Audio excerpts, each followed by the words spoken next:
What's good, folks? You already know what time it is. We are back at it again. Another dope episode live from the bricks of Weekly Views. Today, we are taking it back to 1996, Tupac's debut album on Death Row Records. All Eyes on Me. But we gonna take it back to 1995. The year is 1995. Tupac is in prison. He's incarcerated.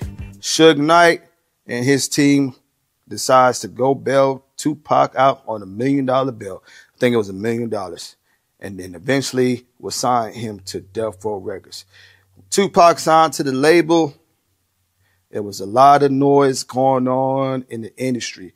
He would then join the greatest of the greats, such as no other than the Dr. Dre, Snoop Doggy Dogg, the Dogg Pound, Nate Dogg, Lady of Rage, and much more.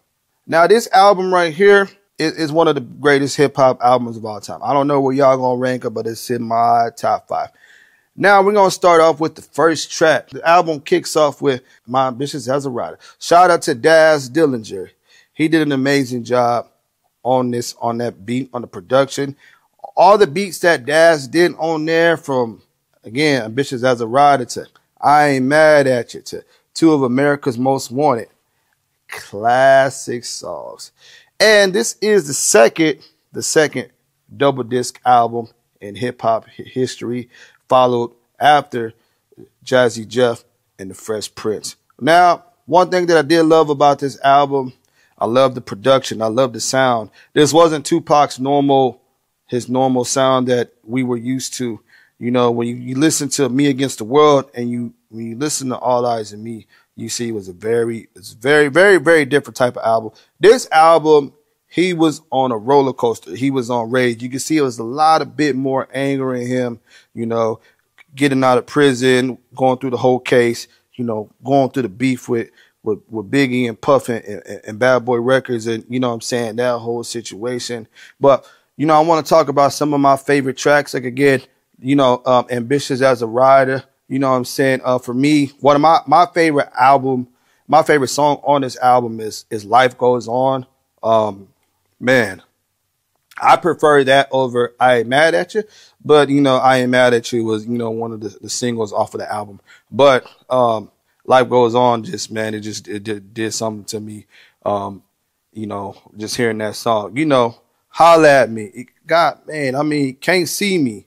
California Love, two of America's Most Wanted. Now, one of the special things about two of America's Most Wanted, when you see Tupac and Snoop Dogg team up together on the same track. You know, Snoop Dogg was going through his situation with the murder case. You know, he had just beat that. Tupac was going through his situation with his rape case, and they were two of America's Most Wanted at the time, and they came out and made a phenomenal track, man. Now, I do think that this album did have a lot of skips. You know what I'm saying? I prefer Disc 2 better. I know I'm gonna get some flack for it, but I feel like there were some skips on there, some songs that I wasn't personally fans of. But, you know, I think Disc 2 overall, I mean, because Disc 2 has Shorty Wanna Be a Thug, Life Goes On there. You know what I'm saying? All Eyes on Me. I'd rather be your Nigga.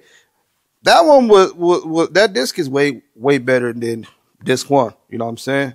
Personally, anytime that I listen to this album, I'll listen to Disc 2. So I know y'all gonna fire up the comments like, "Oh, you tripping?" And nah, it did have some skips on it. But overall, it was a good album for being a 2-disc album. You know what I'm saying? It has a little bit of songs on there for everybody. Now, also, this album too, I think they had like 5 or 6 videos that they shot for this project. You know, and then the first video that they ever dropped for this album was California Love. Now, for those of y'all who don't know, if y'all are around my age group and y'all don't really know the history of that song, that was actually a Dr. Dre song. And I think DJ Pooh is the only one that has that original copy of that song. But Suge kind of said, hey, we're going to put Tupac on this record. And he was a genius for that, because when you hear Tupac come out, Out on bail, fresh out of jail, California, dreaming. It was like they were painting a soundtrack for California. I've never been to California, but if the day I do go to California, I'm definitely going to turn on that record because everything that they rapped about on there, you could picture it. You know what I'm saying? Just closing your eyes and just vision it. And you know what I'm saying? The palm trees, you know what I'm saying? The lowriders, just the whole culture of LA, you know what I'm saying? They were able to not introduce to the world because, you know, LA was already introduced, but they kind of, with that song, it kind of just took it to a whole nother level. But, you know, this album I enjoyed the most out of any Tupac album personally, because again, I said I'm a sound guy. You know, the production was way better because he had Dr. Dre. And for those of y'all who were like, oh, Dr. Dre produced this album, he only has 2 records on here. 2 songs. California Love and You Can't See Me. That's it. Dr. Dre had, so everybody, they like to give Dre the credit to this album. He barely had his hands on it. There was Daz, you know what I'm saying, DJ Quick, my man, I think his name is Johnny J. I think he had some production on here. Dr. Dre, so y'all always giving Dr. Dre credit for this album. He barely even just 2 songs on it. Daz had more of his hands on this album. But it's so many records that you could choose that you know what I'm saying, when you listen to it. You know, one of my least favorite records is What's Your Phone Number? That's one I skipped that track on there. But also Trading War Stories featuring the Outlaws. You know, E40 was on there. That's a good record. Like I said, so if we talk about hip hop albums of all time, we gotta talk about All Eyes on Me. It's not even up for debate. But what I want y'all to do is leave y'all comments below. Let me know what y'all think. And if y'all disagree with me about this one this album having a lot of skips, it's okay. I stand on everything I say. But look, folks, this is man Jay Ross. Another dope episode of Weekly Views live from the Bricks as usual. And I'm out.